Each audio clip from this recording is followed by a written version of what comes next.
श्री सत्यनारायण व्रत कथा पहला अध्याय। श्री सत्यनारायण व्रत की महिमा तथा व्रत की विधि। श्री व्यास जी ने कहा, एक बार नैमिषारण्य तीर्थ में शौनक आदि सभी ऋषियों और मुनियों ने पुराण शास्त्र के वेत्ता सूत जी महाराज से पूछा, महामुनि, किस व्रत अथवा तपस्या से मनोवांछित फल प्राप्त होता है, उसको हम सभी सुनना चाहते हैं, आप कहें। सूत जी बोले, इसी प्रकार देवर्षि नारद जी के द्वारा भी पूछे जाने पर भगवान कमलापति ने उनसे जैसा कहा था उसे कह रहा हूँ, आप लोग सावधान होकर सुने। एक समय योगी नारद जी लोगों के कल्याण की कामना से विभिन्न लोकों में भ्रमण करते हुए मृत्यु लोक में आए और यहाँ उन्होंने अपने कर्म फल के अनुसार नाना योनियों में उत्पन्न सभी प्राणियों को अनेक प्रकार के क्लेश दुख भोगते हुए देखा तथा किस उपाय से इनके दुखों का सुनिश्चित रूप से नाश हो सकता है, ऐसा मन में विचार करके वे विष्णु लोक को गए। वहाँ 4 भुजाओं वाले शंख चक्र गदा पद्म और वनमाला से विभूषित शुक्लवर्ण भगवान नारायण का दर्शन कर उन देवादिदेव की वे स्तुति करने लगे। नारद जी बोले, हे वाणी और मन से परे स्वरूप वाले, अनंत शक्ति संपन्न, आदि मध्य और अंत से रहित, निर्गुण और सकल कल्याणमय गुण गणों से संपन्न, स्थावर जंगमात्मक, निखिल सृष्टि प्रपंच के कारणभूत और भक्तों की पीड़ा नष्ट करने वाले परमात्मन, आपको नमस्कार है। स्तुति सुनने के अनंतर भगवान श्री विष्णु ने नारद जी से कहा। श्री भगवान बोले, महाभाग, आप किस प्रयोजन से यहाँ आए हैं, आपके मन में क्या है वो कहिए, वह सब कुछ मैं आपको बतलाऊंगा। नारद जी बोले, भगवान, मृत्युलोक में अपने पाप कर्मों के द्वारा विभिन्न योनियों में उत्पन्न सभी लोग बहुत प्रकार के क्लेशों से दुखी हो रहे हैं। हे नाथ, किस लघु उपाय से उनके कष्टों का निवारण हो सकेगा? यदि आपकी मेरे ऊपर कृपा हो तो वह सब मैं सुनना चाहता हूँ, उसको बताइए। भगवान ने कहा, हे वत्स, संसार के ऊपर अनुग्रह करने की इच्छा से आपने बहुत अच्छी बात पूछी है। जिस व्रत के करने से प्राणी मोह से मुक्त हो जाता है उसे आपको बताता हूँ, सुने। हे वत्स, स्वर्ग और मृत्युलोक में दुर्लभ एक महान पुण्य व्रत है। आपके स्नेह के कारण इस समय मैं उसे कह रहा हूँ। अच्छी प्रकार विधि विधान से भगवान सत्यनारायण का व्रत करके मनुष्य शीघ्र ही सुख प्राप्त कर परलोक में मोक्ष प्राप्त कर सकता है। भगवान की ऐसी वाणी सुनकर नारद मुनि ने कहा। नारद जी बोले, प्रभु, इस व्रत को करने का क्या फल है, इसका क्या विधान है, इस व्रत को किसने किया और कब इसे करना चाहिए, यह सब विस्तार पूर्वक बतलाइए। भगवान ने कहा, यह सत्यनारायण का व्रत दुख शोक आदि का शमन करने वाला, धन धान्य की वृद्धि करने वाला, सौभाग्य और संतान को देने वाला, सर्वत्र विजय प्रदान करने वाला है। जिस किसी भी दिन भक्ति और श्रद्धा से समन्वित होकर मनुष्य ब्राह्मणों और बंधु बांधवों के साथ धर्म में तत्पर होकर सायंकाल भगवान सत्यनारायण की पूजा करे, नैवेद्य के रूप में उत्तम कोटि के भोजनीय पदार्थ को सवाया मात्रा में भक्तिपूर्वक अर्पित करे, केले का फल, घी, दूध, गेहूं का चूर्ण अथवा गेहूं के चूर्ण के अभाव में साठी चावल का चूर्ण, शक्कर या गुड़, यह सभी भक्ष्य सामग्री सवाया मात्रा में एकत्र कर निवेदित करनी चाहिए।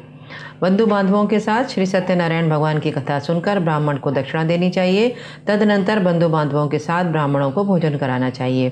भक्तिपूर्वक प्रसाद ग्रहण करके नृत्य गीत आदि का आयोजन करना चाहिए। तदनंतर भगवान सत्यनारायण का स्मरण करते हुए अपने घर जाना चाहिए। ऐसा करने से मनुष्यों की अभिलाषा अवश्य ही पूर्ण होती है। विशेष रूप से कलयुग में पृथ्वीलोक में यह सबसे छोटा सा उपाय है। इस प्रकार श्री स्कंद पुराण के अंतर्गत रेवाखंड में श्री सत्यनारायण व्रत का पहला अध्याय पूरा हुआ। दूसरा अध्याय, निर्धन ब्राह्मण तथा काष्ठ क्रेता की कथा। सूत जी बोले, हे द्विजों, अब मैं तुम पुनः पूर्व काल में जिसने इस सत्यनारायण को व्रत को किया था उसे भली भांति विस्तार पूर्वक कहूँगा। रमणीय काशी नगर में कोई अत्यंत निर्धन ब्राह्मण रहता था। भूख और प्यास से व्याकुल हुआ वह प्रतिदिन पृथ्वी पर भटकता रहता था। ब्राह्मण प्रिय भगवान ने उस दुखी ब्राह्मण को देखकर वृद्ध ब्राह्मण का रूप धारण करके उस द्विज से आदरपूर्वक पूछा, हे विप्र, प्रतिदिन अत्यंत दुखी होकर तुम किस लिए पृथ्वी पर भ्रमण करते रहते हो? हे द्विज श्रेष्ठ, यह सब बतलाओ, मैं सुनना चाहता हूँ। ब्राह्मण बोला, प्रभु, मैं अत्यंत दरिद्र ब्राह्मण हूँ और भिक्षा के लिए ही पृथ्वी पर घुमा करता हूँ। यदि मेरी इस दरिद्रता को दूर करने का आप कुछ उपाय जानते हो तो कृपापूर्वक बतलाइए। वृद्ध ब्राह्मण ने कहा, सत्यनारायण भगवान विष्णु अभीष्ट फल को देने वाले हैं। हे विप्र, तुम उनका उत्तम व्रत एवं पूजन करो, जिसे करने से मनुष्य सभी दुखों से मुक्त हो जाता है। और व्रत के विधान को भी ब्राह्मण से यत्नपूर्वक कहकर वृद्ध ब्राह्मण रूपधारी भगवान सत्यनारायण वहीं पर अंतर्ध्यान हो गए। वृद्ध ब्राह्मण ने जैसा कहा है उस व्रत को अच्छी तरह से करूँगा, यह सोचते हुए उस ब्राह्मण को रात में नींद भी नहीं आई। तदनंतर प्रातःकाल उठकर सत्यनारायण का व्रत करूंगा ऐसा संकल्प करके वह ब्राह्मण भिक्षा के लिए चल पड़ा। उस दिन ही ब्राह्मण को भिक्षा में बहुत सा धन प्राप्त हुआ। उसी धन से उसने बंधु बांधवों के साथ भगवान सत्यनारायण का व्रत किया। इस व्रत के प्रभाव से वह श्रेष्ठ ब्राह्मण सभी दुखों से मुक्त होकर समस्त संपत्तियों से संपन्न हो गया। उस दिन से लेकर प्रत्येक महीने उसने यह व्रत किया।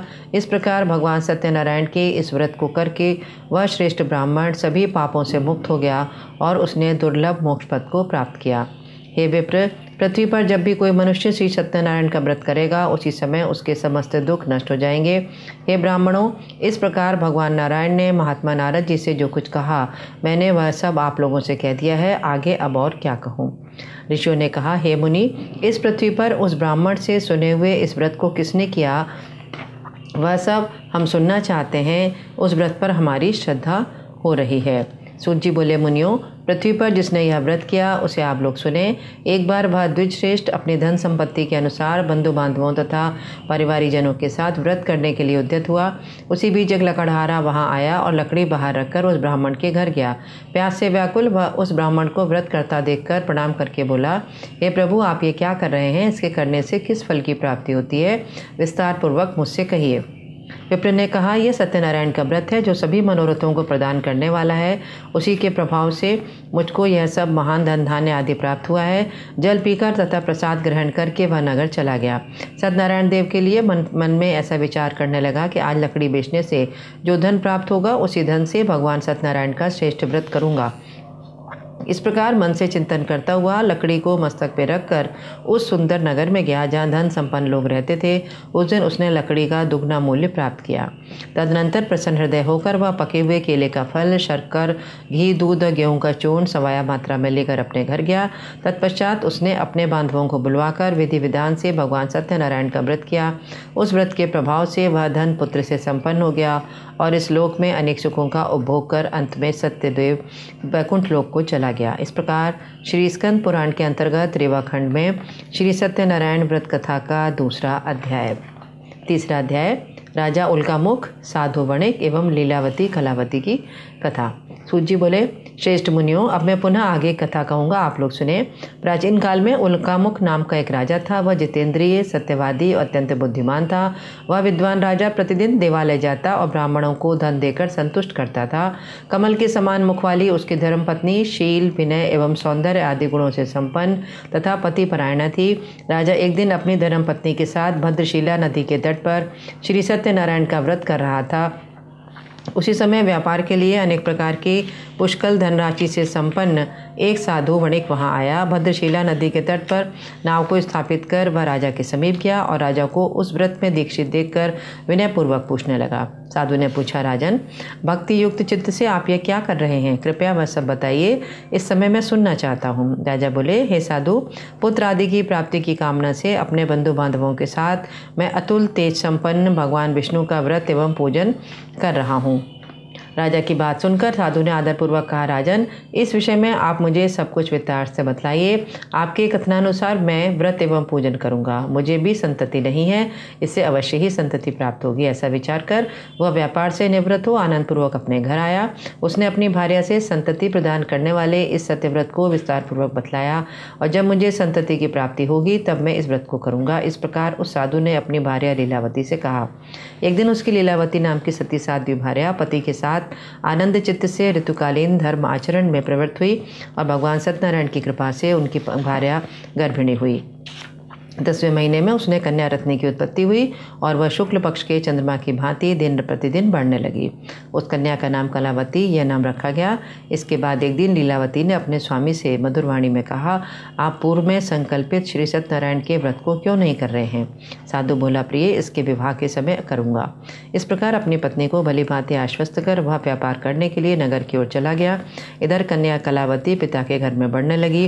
तदनंतर धर्मज्ञ साधु ने नगर में सखियों के साथ क्रीड़ा करती हुई अपनी कन्या को विवाह योग्य देखकर आपस में मंत्रणा करके कन्या के विवाह के लिए श्रेष्ठ वर का अन्वेषण करो, ऐसा दूत से कहकर शीघ्र ही उसको भेज दिया। उसकी आज्ञा कर प्राप्त करके दूत कांचन नामक नगर में गया। वहाँ से एक वणिक का पुत्र लेकर आया। उस साधु ने उस वणिक के पुत्र को सुंदर और गुणों से संपन्न देखकर अपनी जाति के लोगों और बंधु बांधवों के साथ संतुष्ट चित्त हो विधि विधान से वणिक पुत्र के हाथ में कन्या का हाथ दे दिया। उस समय वह साधु वणिक दुर्भाग्यवश भगवान का व्रत करना भूल गया। पूर्व संकल्प के अनुसार विवाह के समय में व्रत न करने के कारण भगवान उस पर रुष्ट हो गए। कुछ समय के बाद अपने व्यापार कर्म में कुशल वह साधु वणिक काल की प्रेरणा से अपने दामाद के साथ व्यापार करने के लिए समुद्र के समीप स्थित रत्नसारपुर नामक सुंदर नगर में गया और अपने श्री संपन्न दामाद के साथ वहाँ व्यापार करने लगा। तदनंतर वे दोनों राजा चंद्रकेतु के रमणीय उस नगर में गए। उसी समय भगवान सत्यनारायण ने उसे भ्रष्ट प्रतिज्ञ देखकर इसे दारुण, कठिन और महान दुख प्राप्त होगा यह श्राप दे दिया। एक दिन एक चोर राजा चंद्रकेतु के धन को चुराकर वहाँ आया। वहाँ दोनों वणिक स्थित थे। वह अपने पीछे दौड़ते हुए दूतों को देखकर भयभीत चित्त से धन वहीं छोड़कर शीघ्र ही छिप गया। इसके बाद राजा के दूत वहाँ आ गए और वहाँ वह साधु वणिक था। वहाँ राजा के धन को देखकर वे दूत उन दोनों वणिक पुत्रों को बांध कर ले आए और हर्षपूर्वक दौड़ते हुए राजा से बोले, प्रभु, हम 2 चोर पकड़ कर लाए हैं, इनको देखकर आप आज्ञा दें। राजा की आज्ञा से दोनों शीघ्र ही दृढ़तापूर्वक बांधकर बिना विचार किए महान कारागार में डाल दिए गए। भगवान सत्यदेव की माया से किसी ने उन दोनों की बात नहीं सुनी और राजा चंद्रकेतु ने उन दोनों का धन भी ले लिया। उस भगवान के शाप से वणिक के घर में उसकी भार्या भी अत्यंत दुखित हो गई और उसके घर में सारा का सारा जो धन था वह चोर ने चुरा लिया। वह लीलावती शारीरिक और मानसिक पीड़ाओं से युक्त, भूख और प्यास से दुखी हो अन्न की चिंता से दर दर भटकने लगी। कलावती कन्या भी भोजन के लिए इधर उधर प्रतिदिन घूमने लगी। एक दिन भूख से पीड़ित हो वह कलावती एक ब्राह्मण के घर गई। वहाँ जाकर उसने सत्यनारायण के व्रत पूजन को देखा। वहाँ बैठकर उसने कथा सुनी और वरदान मांगा। तदनंतर प्रसाद ग्रहण करके वह कुछ रात होने पर घर गई। माता ने कलावती कन्या से प्रेम पूर्वक पूछा, पुत्री, रात में तू कहाँ रही? तुम्हारे मन में क्या है? कलावती कन्या ने तुरंत माता से कहा, माँ, मैंने एक ब्राह्मण के घर में मनोरथ प्रदान करने वाला व्रत देखा है। कन्या की उस बात को सुन के वह वणिक की भार्या व्रत करने को उद्यत हुई और प्रसन्न मन से उस साध्वी ने बंधु बांधवों के साथ भगवान सत्यनारायण का व्रत किया और इस प्रकार प्रार्थना करी, भगवान, आप हमारे पति और जमाता के अपराध को क्षमा करें, वे दोनों अपने घर शीघ्र आ जाएं। इस व्रत से भगवान सत्यनारायण पुनः संतुष्ट हो गए और उन्होंने नृपश्रेष्ठ चंद्रकेतु को स्वप्न दिखाया। स्वप्न में कहा कि हे नृपश्रेष्ठ, प्रातःकाल दोनों वणिकों को छोड़ दो और वह सारा धन भी दे दो जो तुमने इनसे इस समय ले लिया है, अन्यथा राज्य, धन एवं पुत्र सहित तुम्हारा सर्वनाश कर दूंगा। राजा से स्वप्न में ऐसा कहकर भगवान सत्यनारायण अंतर्ध्यान हो गए। इसके अनंतर प्रातःकाल राजा ने अपने सभासदों के साथ सभा के मध्य बैठकर अपना स्वप्न लोगों को बताया और कहा, दोनों बंदी वणिक पुत्रों को शीघ्र ही मुक्त कर दो। राजा की ऐसी बात सुनकर वे महापुरुष दोनों महाजनों को बंधन मुक्त करके राजा के सामने लाए। विनयपूर्वक बोले, महाराज, वेणी बंधन से मुक्त करके दोनों वणिक पुत्र लाए गए हैं। इसके बाद दोनों महाजन वणिक पुत्र नृपश्रेष्ठ चंद्रकेतु को प्रणाम करके अपने पूर्व वृत्तांत का स्मरण करते हुए भय विवल हो गए और कुछ न बोल सके। राजा ने वणिक पुत्रों को देखकर आदरपूर्वक कहा, आप लोगों को प्रारब्धवश यह महान दुख प्राप्त हुआ है, इस समय अब कोई भय नहीं है। ऐसा कहकर उनकी बेड़ी खुलवाकर क्षौर कर्म आदि करवाया।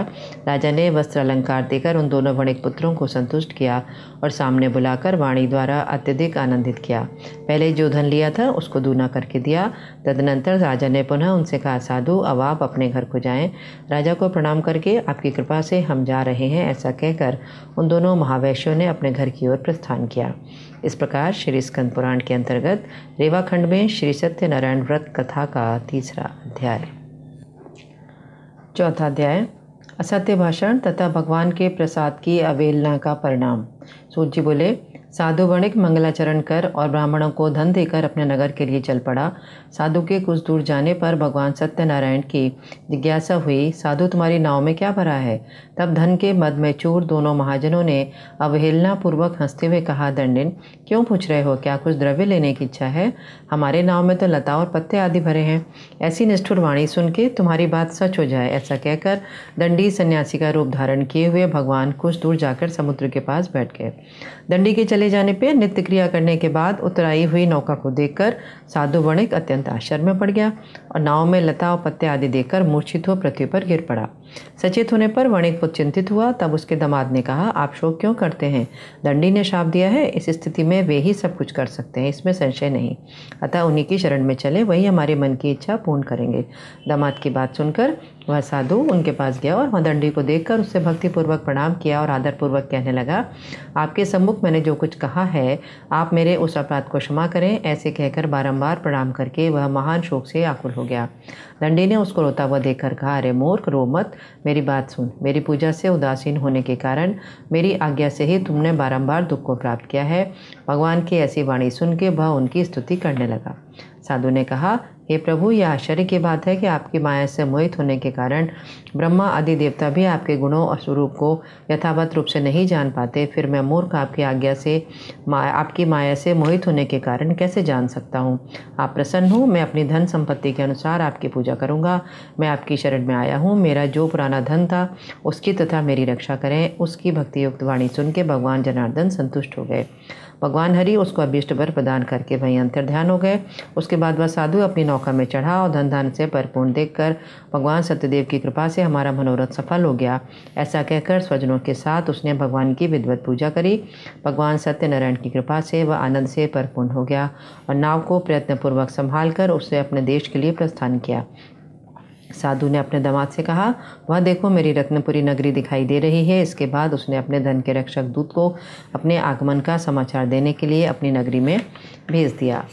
तत्पश्चात उस दूत ने नगर में जाकर साधु की भार्या को देखकर हाथ जोड़कर प्रणाम किया और उसके लिए अभीष्ट बात कही। सेठ जी अपने दामाद और बंधु वर्गों के साथ बहुत सारे धन धान्य से संपन्न होकर नगर के निकट पधार गए हैं। दूत के मुख से यह बात सुनकर वह महान आनंद से विवल हो गई और उस साध्वी ने सत्यनारायण की पूजा करके अपनी पुत्री से कहा, मैं साधु के दर्शन के लिए जा रही हूँ, तुम शीघ्र आना।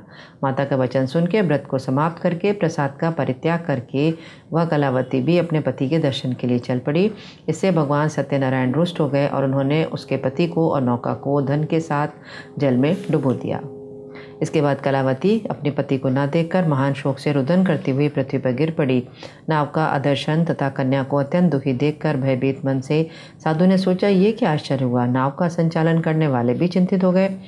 तदनंतर वह कला लीलावती भी कन्या को देखकर विवल हो गई और अत्यंत दुख से विलाप करती हुई अपने पति से बोली, अभी अभी नौका के साथ दामाद कैसे अलक्षित हो गया। न जाने किस देवता की अपेक्षा से वह नौका हरण कर ले गई, अथवा सत्यनारायण का महात्म्य कौन जान सकता है। ऐसा कहकर वह स्वजनों के साथ विलाप करने लगी और कलावती कन्या को गोद में लेकर रोने लगी। कलावती कन्या भी अपने पति के नष्ट हो जाने पर दुखी हो गई और पति की पादुका लेकर उनका अनुगमन करने के लिए उसने मन में निश्चय कर लिया। कन्या के इस प्रकार के आचरण को देखकर भार्या सहित वह धर्मांगी साधु वणिक अत्यंत शोक संतप्त हो गया और सोचने लगा, या तो भगवान सत्यनारायण ने यह अपहरण किया है अथवा हम सभी भगवान सत्यदेव की माया से मोहित हो गए हैं। अपनी धन शक्ति के अनुसार मैं भगवान सत्यनारायण की पूजा करूँगा। सभी को बुलाकर इस प्रकार कहकर उसने अपने मन की इच्छा प्रकट करी। बारंबार भगवान सत्यदेव को दंडवत प्रणाम किया।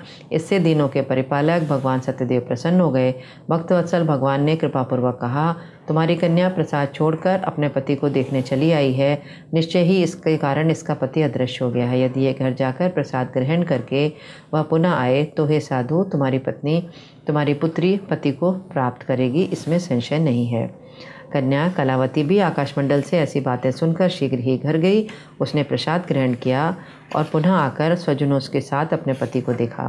तब कलावती कन्या ने अपने पिता से कहा, अब तो घर चलें, विलंब क्यों कर रहे हैं। कन्या की बात सुनकर वणिक पुत्र संतुष्ट हो गया और विधि विधान से भगवान सत्यनारायण का पूजन करके धन तथा बंधु बांधवों के साथ अपने घर गया। तदनंतर पूर्णिमा तथा संक्रांति पर्वों पर भगवान सत्यनारायण का पूजन करते हुए इस लोक में सुख भोगकर अंत में वह वैकुंठ लोक में चला गया। इस प्रकार श्री स्कंद पुराण के अंतर्गत रेवा खंड में श्री सत्यनारायण व्रत कथा का चौथा अध्याय।